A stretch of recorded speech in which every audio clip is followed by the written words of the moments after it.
Here is the pattern I drafted for my strapless dress, and is already up. I've uploaded that video. I'm going to link it up.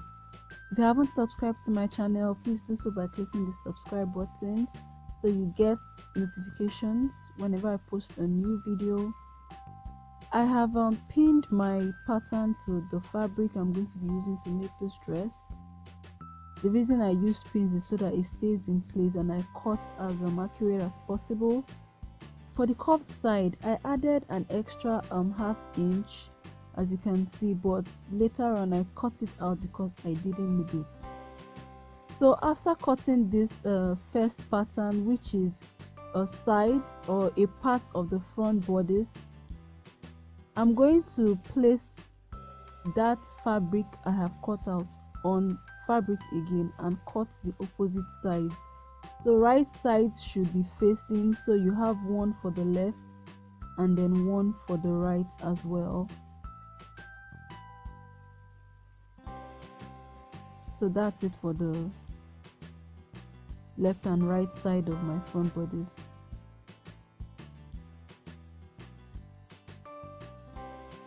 So the half inch I mentioned earlier, I'm cutting it out.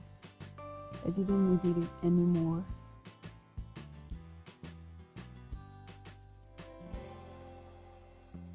So now over to the center portion of the front bodice. So I have indicated on my pattern paper the line of fold, so the fabric is actually supposed to be folded in two, and then I cut that out as well.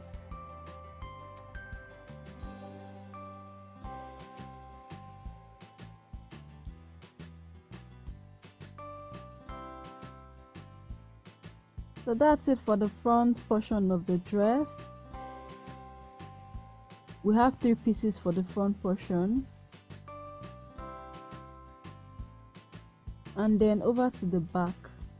I placed the pattern on fold for the back because it's going to be in 2 pieces, and then once I cut it out, I'm going to be dividing it into 2, and that's the portion I'll be attaching my zip to. I make sure I mark the front part because my fabric doesn't have a right or left side, so just for me to know. So this is the dart I constructed in the previous video. I made sure I did it from the bust point to the under bust and straight down, but I actually changed it here because I wanted it from bust point to my natural waistline, then straight down. So we have a triangle from bust point to my natural waistline. I'll be using pins to transfer my dart from the pattern paper or the pattern I have drafted to my fabric.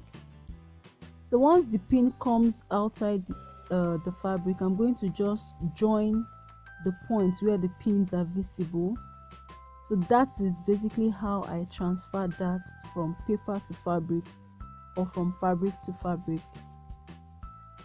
The next thing I do, since I'm going to be lining this dress, for all the patterns that I have cut out, I'm going to place the pattern on the fabric for lining and then cut exactly the same length for both the front and the back as well. So make sure you cut as close as possible to your fabric, so just to minimize excesses. Now it's time for sewing. I'm going to start with the front part of the dress. What I'm going to do is separate lining from fabric and sew all pieces of fabric together separately, all pieces of lining separately. So remember the 1 inch we added the pattern. If you watched the previous video, half inch for one side of the pieces and half inch for the other. So I'm going to be joining the left portion of the dress for the front to the center piece by half an inch. So once I get the curved part, I make sure I sew gradually, little by little, so I get that curve at the bust area that I want. Basically, for princess seams, you sew from bottom to top, not from top to bottom. If you sew from top to bottom, you're going to have excess, but from a bottom to top, you're not going to have that. So this is it right here, and that's the curve showing. I'm going to do the same for the other side as well. So here it is, and this is how it looks.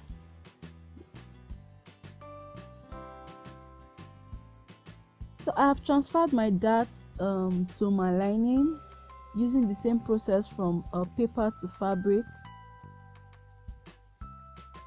This is for the back borders.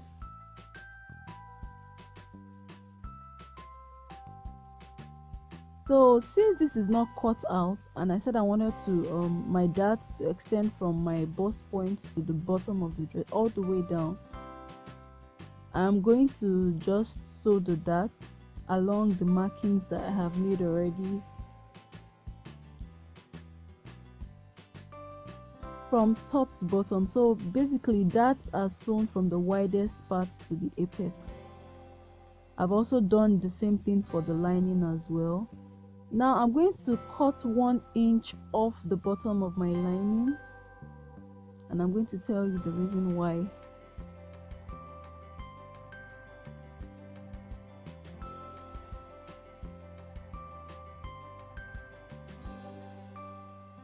So after cutting, I sew the bottom of lining to fabric by 1/2 inch.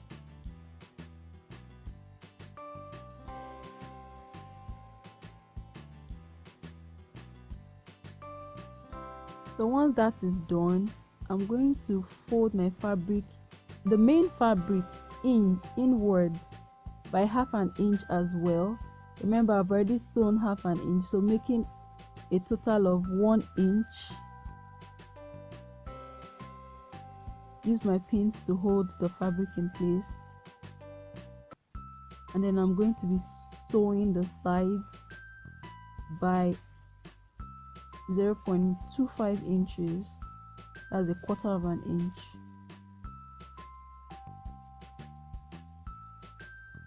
I sew the top as well by 1/2 inch. While sewing the sides, I make sure to leave an allowance of 2 inches for turning of the fabric inside out.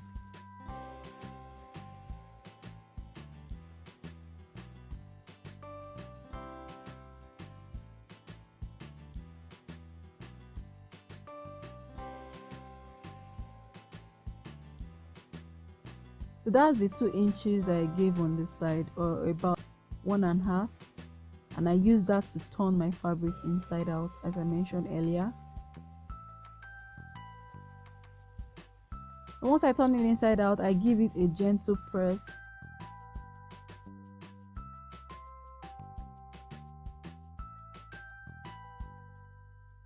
Now to the front, I also cut off 1 inch from lining, and then I sew the bottom the same way I sew the back portion of the dress. I sew the front as well.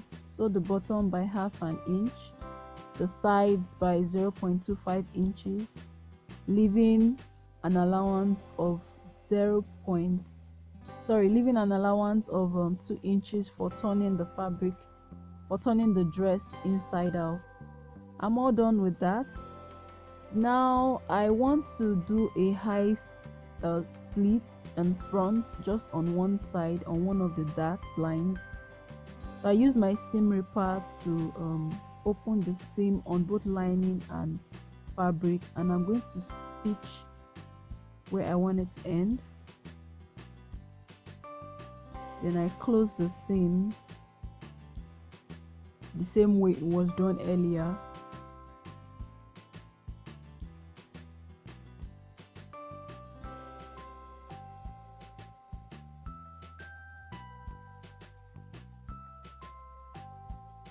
So I did the same thing for the parts that were open. Make sure to lock your stitch.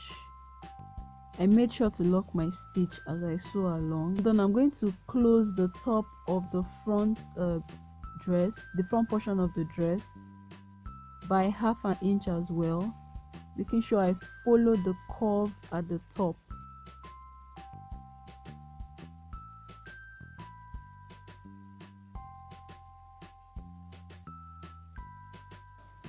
It's time to attach my zipper, and I'm going to be using an allowance of 1.75 inches. This is because I've already sewn it in by 0.25 inches before, and as usual I changed from the normal presser foot to a zipper foot for ease of sewing the zip. And I'm sewing in an invisible zip as well, so as close as possible to the tip of the zip. Once I'm done on both sides of sewing the zipper on both sides of the back bodice, where I stopped at the sewing, I'm going to sew all the way down. I am not leaving a slit at the back of the dress, so I sew all the way down with the allowance of 1.75 inches as well. So I'm all done with the back.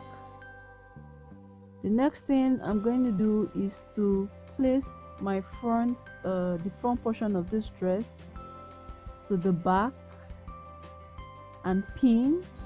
I'm going to pin both sides all the way down.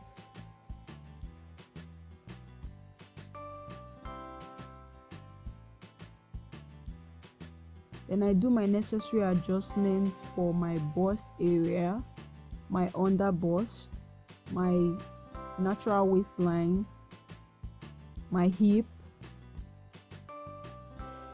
and then I sew with the allowances that I got.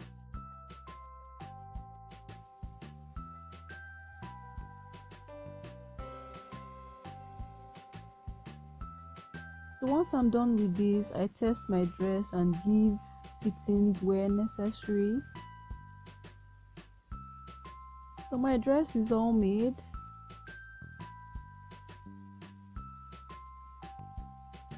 The next thing I do, for the parts where I have the slit, I'm going to do a top stitch.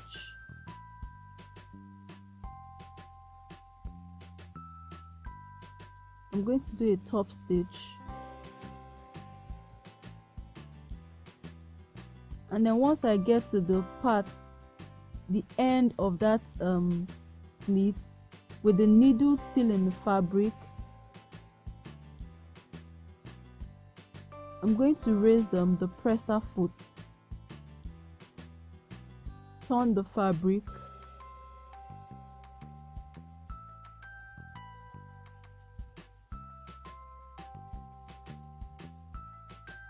continue sewing gradually. Do the same thing when I get to the other side, and then sew all the way down.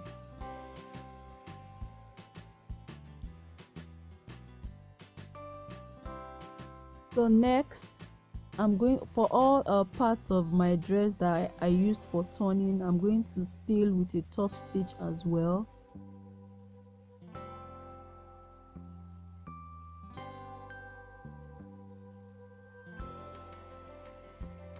And that's it.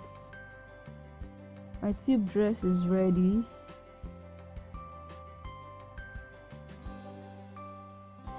So here it is, guys, from top to bottom. I'm going to show you how the slit looks like. It's actually a tie-high slit.